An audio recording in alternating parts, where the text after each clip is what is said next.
আপনি কেমন রবের বান্দা, আপনার রব কত যে মহান, এই জিনিসটা যতদিন এখান থেকে অনুভব করতে না পারবেন নামাজ চলতে থাকবে, কিন্তু সেটা আপনার ফায়দা আসবে না, জীবন চরিত্রে পরিবর্তন আনবে না।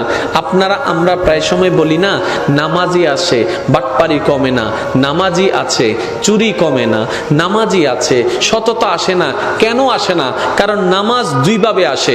একটা হচ্ছে বাহিরের সাইডকে পবিত্র করে, যেমন ওযু করলেন, আপনি বাহিরের সাইড পবিত্র করলেন, চেহারা ধুলেন, চেহারাটা পরিষ্কার করলেন, হাতটা ধুলেন ওযুর মাধ্যমে, হাতটা পরিষ্কার করলেন। এখানে চেহারা তো পরিষ্কার হলো, হাত তো পরিষ্কার হলো, কুলি করে মুখটা তো পরিষ্কার করলেন, কানটা পরিষ্কার তো হলো, কলব তো পরিষ্কার হয় নাই, কলব তো পরিষ্কার হয় নাই। আর সমাজে যত অশান্তির কারণ গরু নয়, ছাগল নয়, দায়ী হচ্ছে মানুষ।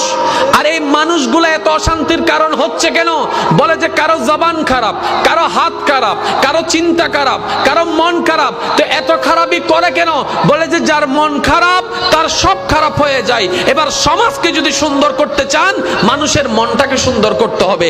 আর মন সুন্দর করার জন্য ইবাদত ছাড়া দ্বিতীয় কোনো উপায় নাই। সুবহানাল্লাহ। তাহলে ইবাদতের দরকার কি? একটু খেয়াল করবেন। বিরক্ত হচ্ছেন নাকি? বিরক্ত হচ্ছেন? কষ্ট হচ্ছে আপনাদের? আপনি যে ইবাদতগুলা করছেন এগুলার কাজ কি? এগুলার কাজ দুইটা। পরকালে আপনাকে জান্নাতের নিয়ামত এনে দিবে, দুনিয়াতে আপনাকে সুন্দর একটা চরিত্র গঠন করাই দিবে। আর একটু জোরে। তাহলে ইবাদতের কয়টা সাইড? জোরে বলেন না, কয়টা সাইড? পরকালের জন্য আপনাকে সুন্দর একটা জীবন ব্যবস্থা করে দিবে, দুনিয়ার জন্য আপনাকে মানুষ বনার একটা সুযোগ করে দিবে।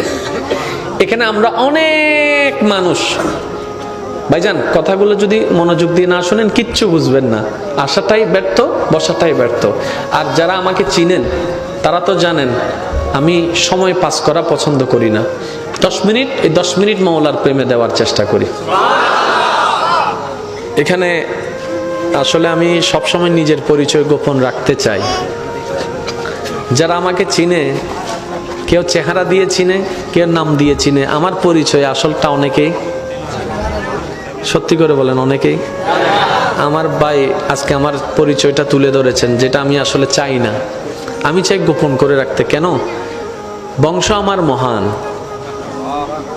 কিন্তু আমার কর্মের কারণে যদি আমার বংশের বদনাম হয়ে যায়, আমার চরিত্রের কারণে যদি আমার বংশের বদনাম হয়ে যায়, আমার জবানের কারণে যদি আমার দাদার বদনাম হয়ে যায়, ওটা ভয় লাগে আমার। সেজন্য নাম বলার চাইতে গোপন রাখাটাই বেশি উত্তম মনে করি। আমার দাদা হজুর